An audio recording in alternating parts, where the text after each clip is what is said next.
नमस्कार मेरे प्यारे देशवासियों। कल कुछ ऐसे बातें थी जो मैं आप तक पहुंचाना चाहता था। अभी भी वही कोशिश करूंगा। I often wonder what brought me here. Little did I realise that those baby steps in cricket would lead me to great lifetime memories. I always loved playing sport and cricket was my life. My father, Professor Ramesh Tendulkar, was a poet and a writer. He always supported me and encouraged me to be what I wanted to be in life. The greatest gift I got from him was the freedom to play, the right to play. And I would always be grateful to him for that. There are many pressing matters in our country which requires our attention. Economic growth, poverty, food security, healthcare, among many others. Being a sportsman, I'm going to talk on sports, health and fitness of India, for it has a telling impact on our economy. My vision is a healthy and fit India. जब स्वस्थ युवा तब देश में कुछ हुआ. India is set to emerge as the youngest average age nation in the world by 2020. So the assumption is ये young है तो fit है, but we are wrong. We are the diabetic capital of the world with over 75 million people being affected by this disease. And when it comes to obesity, we are sitting at number 3 spot in the world. The economic burden of these diseases will not allow our nation to progress. According to a UN report, the impact on the Indian economy of non-communicable diseases from year 2012 to 2030 will be $6.3 trillion US dollars. यानी Indian 4 crore रुपये. आपने सही सुना, 4 करोड़ रुपये. मगर ये number हम सब नीचे ला सकते हैं अगर हम सब ने यही कोशिश की कि हमारी सेहत ठीक रहे, सही तरह से एक्सरसाइज करें और कोई स्पोर्ट खेले तो बहुत कुछ बदल सकता है. बट I feel उसके लिए we need a plan to help us become a sporting nation, to change our sedentary lifestyle, unhealthy mindset. हमारे फिटनेस के सेशंस लाइट हो रहे हैं और खाने के सेशंस थोड़े हैवी होते जा रहे हैं. हमें यह आदत बदलनी चाहिए. मुझे लगता है कि इस मोबाइल फ़ोन के ज़माने में हम सब immobile होते जा रहे हैं. Many of us only discuss, but we don't play at all. We need to transform India from a sport-loving nation to a sport-playing nation. Make everyone more active and participative. Inculcate and develop a sporting culture in our country. The northeast of India, which has only 4% population of India, has a vibrant sporting culture. It has produced many sporting heroes, including our boxing icon, Mary Kom. Recently crowned champion weightlifter, Mirabai Chanu, Deepa Karmakar, Baichung Bhutia, Sarita Devi, Sanjita Chanu, and many more. Sport promotes social harmony. President Nelson Mandela's efforts to use the Rugby World Cup in South Africa's journey to become an inclusive state is legendary. Sport has a unique way of building a nation. It builds character for individuals. And character for individuals means character for India. From being a naughty child to chasing a dream to win the World Cup for India, I became more disciplined and more focused. I had a goal and I started planning for it. But the most important aspect was the execution of those plans. Not always did I succeed. There were occasions where I failed. But sports taught me to get back on my feet again and compete in the fairest possible manner. I fondly recall a few lines shared by my father many years ago. पराभव म्हणजे शेवट नाही. हरून घरात बसणं योग्य नाही. कधीतरी एखादा उत्कृष्ट खेळाडूही शून्यावर बाद होतो, पण त्यानंतरचा संघर्षच उद्याचं सामर्थ्य निर्माण करतो. आयुष्याला एक वेगळी कलाटणी देतो. We must build a sporting culture in our country. Otherwise, a young, unfit, unhealthy India is a recipe for disaster. I am humbly proposing a framework of 3 I's here. Invest, ensure, immortalize. Invest. We must invest our own time and effort and ensure our wellness. Each one of us needs to start adopting an active sport and play it regularly. We have our honorable chairperson who loves his game of badminton, much like the famous poet and lyricist Gulzar Saab's love for tennis.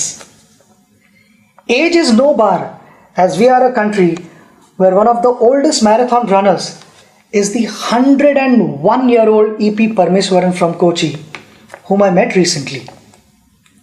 Our citizens and school children should have access to more sports infrastructure. Open spaces and playgrounds should be retained. Along with smart cities, we should look at building smart sport cities. In this context, I appeal to the Honorable Minister for Corporate Affairs, Arun Jaitley ji, to kindly consider a percentage of CSR spends be made compulsory for the development of sports infrastructure. At a policy level, sport should be at par with any other subject in schools. Children representing school, district, state or country should get added marks or grades. This has been an area that I have been pursuing since the beginning of my tenure. I am grateful that it is indeed under serious consideration with the HRD and sports ministries working together on the same. जब घर में बेटी पैदा होती है तब हम कहते हैं लक्ष्मी घर आई है. उस लक्ष्मी को लक्ष्मी की तरह रखना हमारे हाथ में है. Daughters of India have shown what they are capable of with champions like Sindhu, Sakshi, Saina, Sania, Mithali, and the list goes on and on. When dreams don't discriminate, then why do we? I want to appreciate their parents, their family members, their coaches, their friends for helping them, for encouraging them, and that is the only reason they have reached here.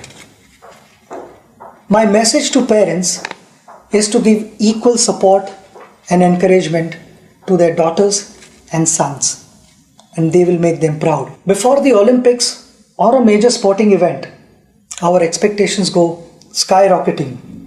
I realize that things are changing for the good and that we have adopted a long-term approach on preparation. Along with early identification of talent, we must also have a dedicated squad guiding our athletes' preparations. And I feel it is extremely important to have a full-time support staff around our athletes, and winning medals should become their target as well. Last year, before the Olympics, one of our wrestlers was traveling to America for better sparring partners and to learn modern methods of wrestling. Could we have got them to India instead and use Digital India to share their training sessions with the rest of our coaches? And I'll back that up with my conversation with our badminton icon Pulela Gopichand, who said there is abundant badminton talent in India, but he was concerned about the coaching standards in our country. Persistence, preparation and practice will help us achieve our targets. I know there is no glory in practice, but without practice there is no glory either. In short, financial security is often a challenge when any sports person decides to focus on sports alone as their career. I am sure our colleague and former India hockey captain Dilip Tirki will agree that in most cases, the sporting career ends at the early age of 35-40 years. Ironically, it is an age when a professional's career usually takes off or is rather stable. I'm also aware that the government, through its many institutions, employs sportspersons and supports them, which we all appreciate. But we have many national, state, district level retired athletes who don't have a proper job. Some of them are probably passing files from one table to another. While ensuring their financial stability, we must also keep their minds engaged. Their skills and passion for sports would be best utilized for coaching our future generation.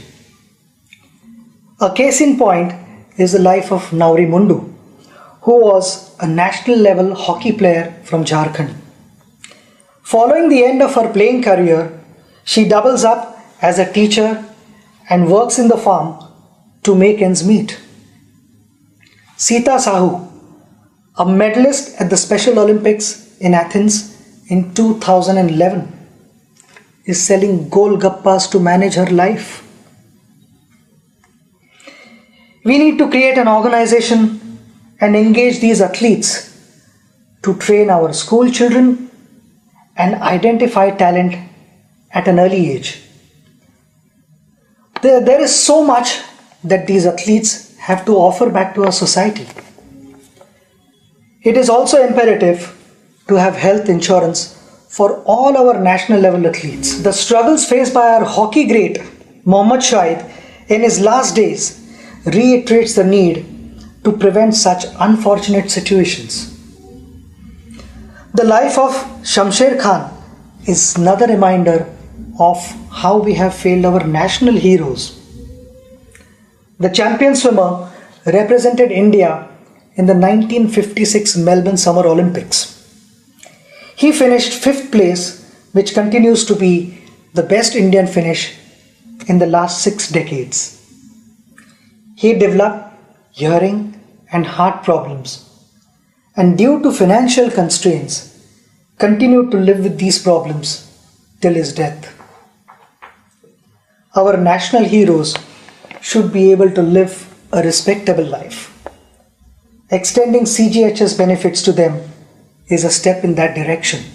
I appeal to the Honorable Minister of Health and Family Welfare, JP Nadda ji, to kindly consider my request on this issue, which is in line with the recommendations put forth by the AICS. Gold, silver and bronze have appreciated in value over a period of time. However, sportspersons who won gold, silver and bronze medals for India, do we appreciate them enough? Achievements of champion sportspersons like Nawab of Pataudi, Prakash Padukone, Karna Malleshwari, Ajit Wadekar, PT Usha are not celebrated anymore. These champions, our heroes, didn't have the best of everything, but they made the best of everything. Today's generation probably doesn't even know what these champions achieved in their time. Along with what's happening around the world of sport, I think it is extremely important that the youngsters learn about our sporting history. All of us have had heroes in life who have inspired us on various occasions. As a proposed sample, we have compiled a book on some of our unforgettable heroes among many others. I sincerely feel the lives of these champions should be part of our curriculum. Sport has the power to change the world. It has the power to inspire. It has the power to unite people in a way that little else does. It speaks to youth in a language they understand. Sport can create hope where once there was only despair, said Nelson Mandela. In the year 2009, this August House passed the Right of Children to Free and Compulsory Education Bill. It is my humble suggestion that the Act be amended to include the right to play. Sports can be considered an essential and mandated part of the curriculum. Consequently, each child should get the right to play a sport at school. माता पिता जैसे आज तक अपने बच्चों को पूछते आए हैं कि क्या तुमने खाना खाया, क्या तुमने पढ़ाई की, मेरे लिए वो दिन सबसे बड़ा दिन होगा जब इन दोनों चीज़ों के साथ माता पिता अपने बच्चों को ये भी पूछेंगे कि आज तुम खेले या नहीं. I want to thank all of you for listening to me. Together, we can build a sporting culture in India and transform the way we live and play. Jai Hind.